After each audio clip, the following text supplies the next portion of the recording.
Halo, materi kali ini tentang perkiraan arus kas proyek. Memperkirakan arus kas konsepnya adalah mempertimbangkan arus kas selisih. Jadi perbedaan kalau misalnya proyek ini diambil dengan kalau proyeknya tidak diambil. Jadi arus kasnya ada perbedaan seberapa. Nah, arus kas ini juga harus dibedakan dari laba yang menurut akuntansi atau misalnya sering dikenal dengan akuntansi yang berbasis akrual. Nah, contoh perlakuan biaya depresiasi atau penyusutan aktiva tetap. Penyusutan aktiva tetap biasanya tetap diperlakukan sebagai biaya, jadi akan mengurangi sifatnya di dalam laporan laba rugi. Nah, padahal kalau di penganggaran modal, depresiasi ini atau penyusutan aktiva tetap ini bukanlah arus kas keluar atau biaya. Kalau di penganggaran modal, arus kas yang keluar atau masuk itu harus didasarkan pada rupiah yang sesungguhnya, uang yang sesungguhnya masuk atau keluar selama periode tersebut. Berarti bisa disebut juga yang sering dikenal dengan akuntansi yang berbasis kas. Arus kas proyek dalam penganggaran modal dan perkiraan arus kas bisa dibagi menjadi 3, yaitu initial cash flow atau arus kas permulaan di awal proyek, biasanya negatif karena kita investasi dulu, maka uangnya keluar. Yang kedua ada operating cash flow atau arus kas operasi, biasanya akan bernilai positif karena ada pemasukan, uang yang diinvestasikan mulai memberikan hasil. Lalu di tahap yang ketiga ada terminal cash flow, arus kas terminal, biasanya juga positif. Nah, terminal cash flow ini pasti di paling akhir, paling final, paling terakhir ya. Semua arus kas ini didasarkan pada konsep after tax basis, jadi setelah pajak. Oke, nah ini beberapa formula yang akan digunakan dalam perhitungan perkiraan arus kas. Operating cash flow dihitung dengan earning after tax atau EAT plus depresiasi. Nah, EAT bisa didetailkan lagi perhitungannya antara yang revenue dikurangi dengan cost, tidak termasuk depresiasi costnya, lalu dikalikan 1 min tax. Jadi after tax, revenue min cost tapi after tax, ditambah tax dikali dengan depresiasi. Tax yang dimaksud di sini berarti adalah rate-nya pajak. Ya, berapa persentasenya dikalikan dengan hasil perhitungan depresiasi.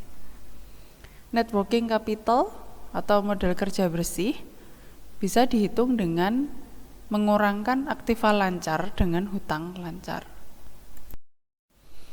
Di analisis penganggaran modal, biaya untuk mendapatkan aktiva tetap ini sudah diperhitungkan di periode initial cash flow atau di awal proyek.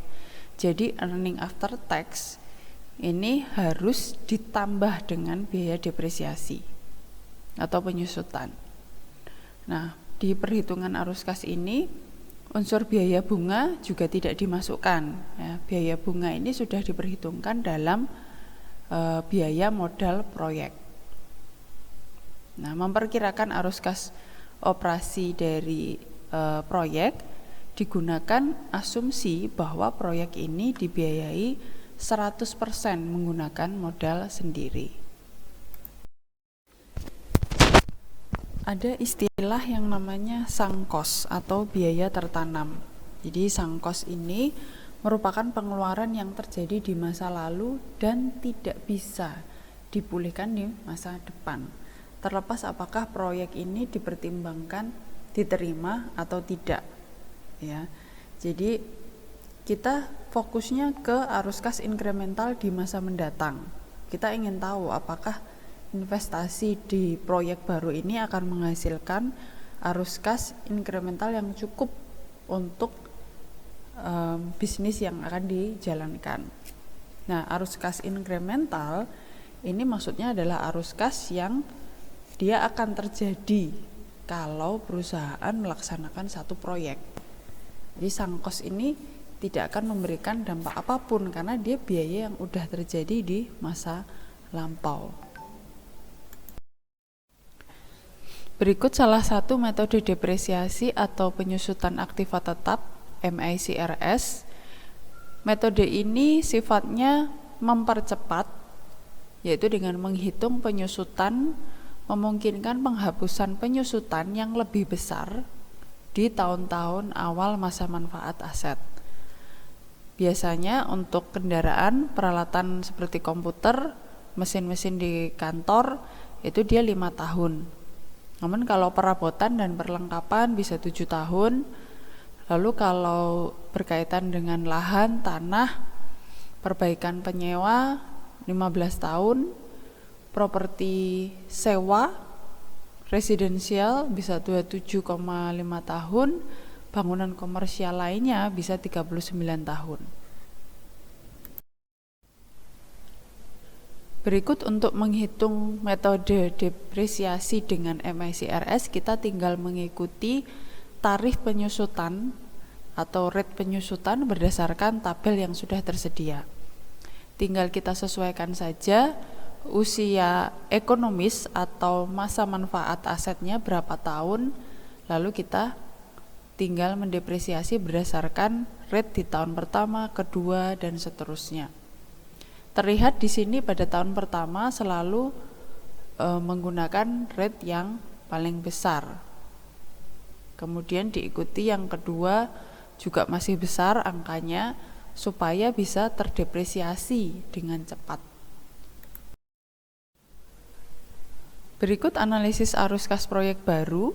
Jadi kalau proyek baru ini biasanya punya tujuan untuk expand bisnis. Nah, di arus kas proyek baru yang dipertimbangkan adalah ada 3 periode, ya, mulai dari initial cash flow, operating sampai terminal cash flow. Di initial cash flow di awal proyek pasti terjadi yang namanya investasi. Jadi di situ ada pembelian aktiva, lalu ada biaya transportasi untuk mengangkut aktivanya, ada biaya instalasi atau pemasangan, lalu ada perubahan net working capital. Di tahap yang kedua, operating cash flow, arus kas yang dihasilkan dari operasi proyek. Di tahap yang terakhir, ketiga, terminal cash flow, arus kas yang terjadi di akhir proyek. Nah, di sana biasanya bisa timbul yang namanya nilai sisa atau salvage value. Tapi bisa juga enggak. Nah, kemudian net working capital di awal proyek ini harus dikembalikan. Berikut analisis arus kas proyek penggantian terjadi jika manajemen ingin mengganti peralatan atau mesin yang lama yang sudah usang dengan yang baru. Kas yang diterima dari penjualan aktiva tetap atau peralatan lama sebagai arus kas masuk. Kalau peralatan lama dijual di bawah nilai buku, maka akan ada penghematan pajak. Tapi kalau dijual di atas nilai buku, maka ada keuntungan. Nah, keuntungan ini juga akan dikenakan pajak. Selisih kenaikan penghasilan juga akan menghasilkan arus kas masuk. Ya, selisih kenaikan biaya akan menghasilkan arus kas keluar, kebalikannya. Penyusutan peralatan baru harus dibandingkan dengan penyusutan peralatan yang lama. Selisihnya berapa nih perubahan bersihnya?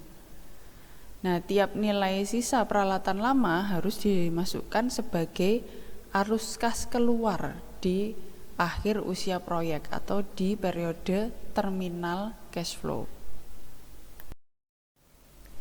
Berikut contoh soal untuk pengadaan proyek, ya.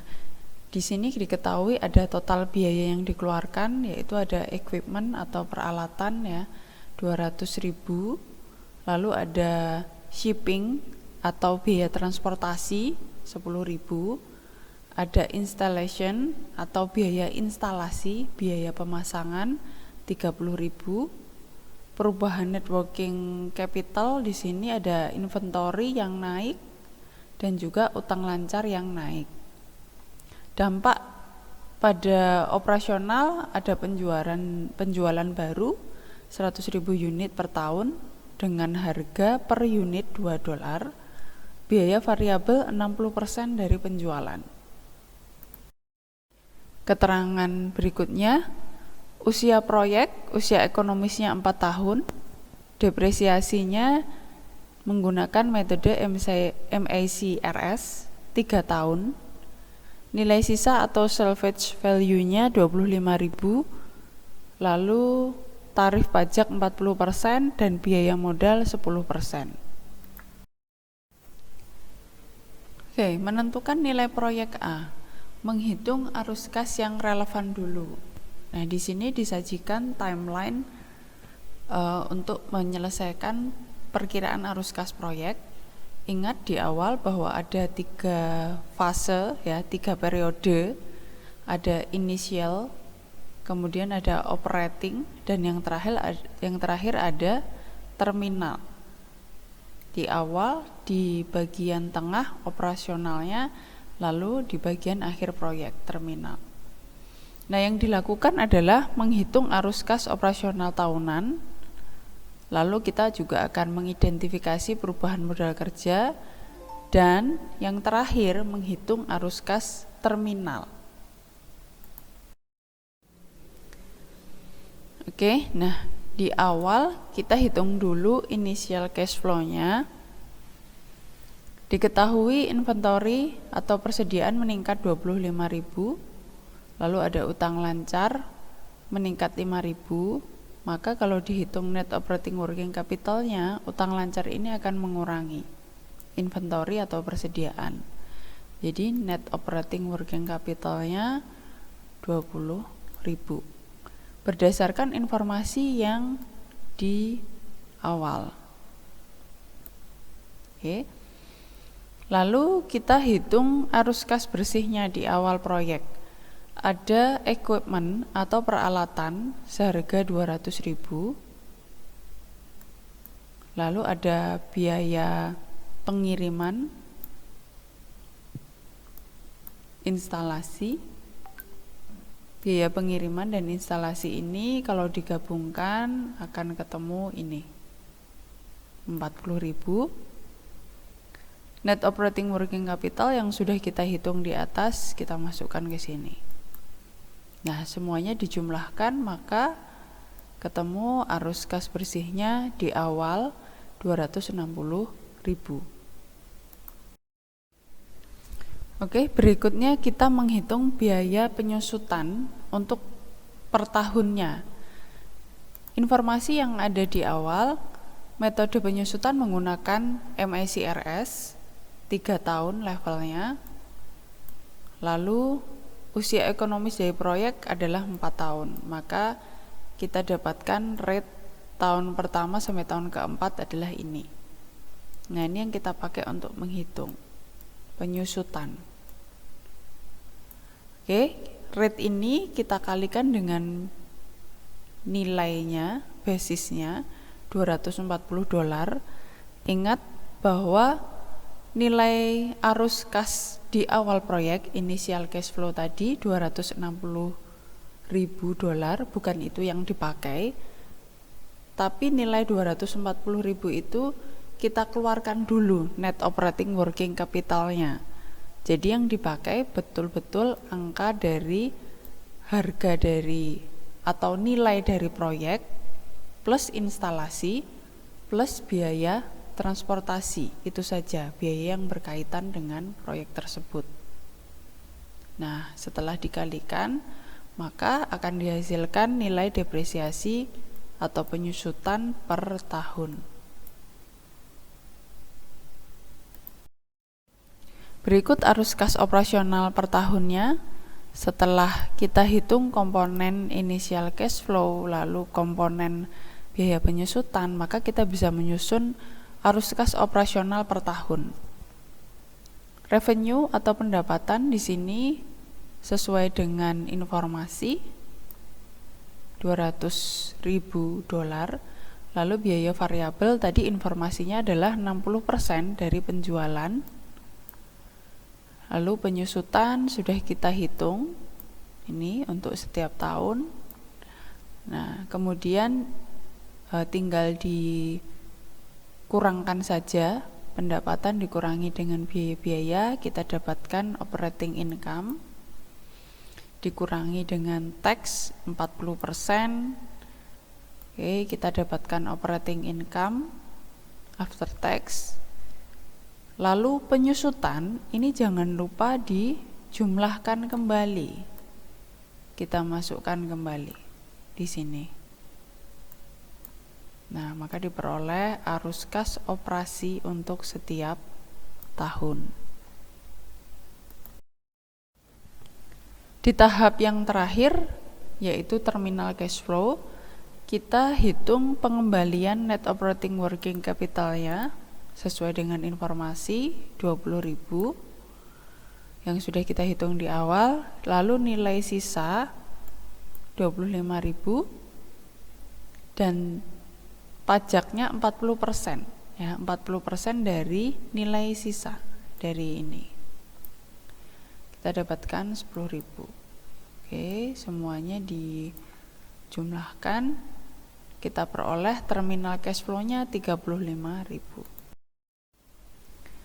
Oke, setelah menghitung initial, operating, dan terminal, maka di sini kita bisa sajikan mulai dari tahun 0, 1, 2, 3, dan tahun yang paling terakhir ada terminal cash flow. Ini terminalnya dijumlahkan di sini. Oke, maka di tahun keempat itu jumlahnya menjadi 89,7. Nah, ini juga bisa dicoba perhitungannya untuk melihat payback period, NPV, IRR, MIRR, menggunakan rumus-rumus atau formula di materi penganggaran modal. Oke, nah, haruskah efek pendanaan masuk dalam arus kas? Jadi jawabannya tidak, ya. Dividen dan beban bunga ini nggak harus dimasukkan dalam analisis. Nah, efek pembiayaan ini sudah diperhitungkan sebetulnya, ya, pada saat kita menghitung diskonto arus kas di biaya modal WACC 10%, ya, kalau di contoh ini. Nah, lalu dikurangi dengan biaya bunga dan dividen akan double counting pada pendanaan, ya. Sudah dikurangi terus dikurangi lagi gitu, ya, anggapannya. Jadi kayak double. Oke, kemudian review lagi, haruskah biaya perbaikan 50.000 dari tahun sebelumnya dimasukkan ke analisis? Contoh misalkan di sini ada biaya perbaikan 50.000, ya. Jawabannya tidak, karena biaya perbaikan bangunan ini dianggap sebagai sunk cost. Sunk cost ini adalah biaya yang sudah kita keluarkan di periode sebelumnya dan sifatnya tidak akan mempengaruhi proyek yang kita jalankan. Jadi nggak harus dimasukkan, ya. Oke, bagaimana jika fasilitas bisa disewakan sebesar 25.000 per tahun? Apakah akan mempengaruhi analisis, ya? Ya, tentu saja. Dengan menerima proyek, perusahaan menerima arus kas tahunan yang mungkin akan lebih besar dari 25.000 per tahun. Nah, ini juga akan menjadi biaya peluang, gitu, ya, opportunity cost yang akan dikenakan di dalam proyek. Arus kas relevan ini juga disebut sebagai biaya kesempatan, ya, opportunity cost tadi. Setelah dikenai pajak bisa kita hitung seperti yang tampil di sini, ya. Opportunity cost 25.000 Ini yang bisa disewakan per tahun, dihitung after tax-nya, maka akan diperoleh 15.000. Nah, bagaimana jika lini produk baru ini ternyata menurunkan penjualan dari lini produk yang lain di satu perusahaan? Apakah ini akan mempengaruhi analisis? Ya, karena efek cash flow dari proyek lain ini adalah sifatnya eksternalitas. Jadi eksternalitas ini bisa diartikan sebagai dampak satu proyek ke bagian lain dari perusahaan atau lingkungan dalam satu bisnis tersebut. Nah, kerugian arus kas bersih per tahun di lini produk yang lain ini bisa menjadi biaya untuk proyek yang mau kita jalankan. Eksternalitas ini juga bisa bersifat positif di dalam perusahaan, bisa juga dia bersifat negatif ataupun eksternalitas yang lingkungan. Nah, kalau yang eksternalitas negatif ini dia akan bersifat kanibalis. Ya, mengkanibal. Jadi artinya dia akan berperan menjadi produk pengganti. Dia akan menggantikan. Tapi kalau yang eksternalitas yang bersifat positif, sifatnya akan menjadi pelengkap dari proyek yang lama. Sedangkan eksternalitas yang lingkungan ini bisa diartikan bahwa proyek ini akan memberikan dampak terhadap lingkungan, ya. Bisa juga dia diartikan memberikan dampak yang negatif, ya, misalnya dari segi polusi udara yang ditimbulkan pada saat proyek ini berjalan. Ada 3 tipe resiko dalam proyek, ya. Yang pertama adalah resiko yang berdiri sendiri. Jadi yang kaitannya dengan proyek itu sendiri, lalu ada risiko pasar dan risiko perusahaan. Risiko yang berdiri sendiri ini berarti dia memperhitungkan risiko total proyek dan juga dia dioperasikan secara independen, tidak ada kaitannya dengan proyek yang lain. Nah, risiko ini bisa diukur menggunakan standar deviasi, atau kalau mau dilihat risiko per unit bisa menggunakan koefisien variasi. Nah, risiko yang berdiri sendiri ini dia sifatnya mengabaikan diversifikasi perusahaan untuk setiap proyek yang dilakukan maupun diversifikasi investor pada setiap proyek-proyek perusahaan. Kemudian risiko perusahaan ini risiko proyek ketika mempertimbangkan proyek-proyek lain dalam satu perusahaan. Jadi dia memperhitungkan diversifikasi di dalam perusahaan. Nah, risiko perusahaan ini merupakan fungsi dari NPV proyek dan standar deviasi serta korelasinya dengan hasil antar proyek di dalam satu perusahaan yang sama. Bisa dikatakan kalau kita bicara mengenai materi yang lalu di penganggaran modal, di sini sifatnya proyeknya lebih ke mutually eksklusif, jadi ada dampak terhadap proyek yang lain. Resiko pasar, resiko proyek kepada investor serta diversifikasinya. Nah, jadi konsepnya adalah hubungan antara proyek yang dijalankan perusahaan dengan investor. Oleh karena itu disebut dengan resiko market, ya, secara pasar. Nah, ini diukur dengan beta proyek kedua perusahaan, pemegang saham, dan juga dampak diversifikasi. Itu cara membandingkan atau melihat risiko pasarnya. Nah, dari 3 risiko tersebut, jenis risiko mana yang paling relevan, ya?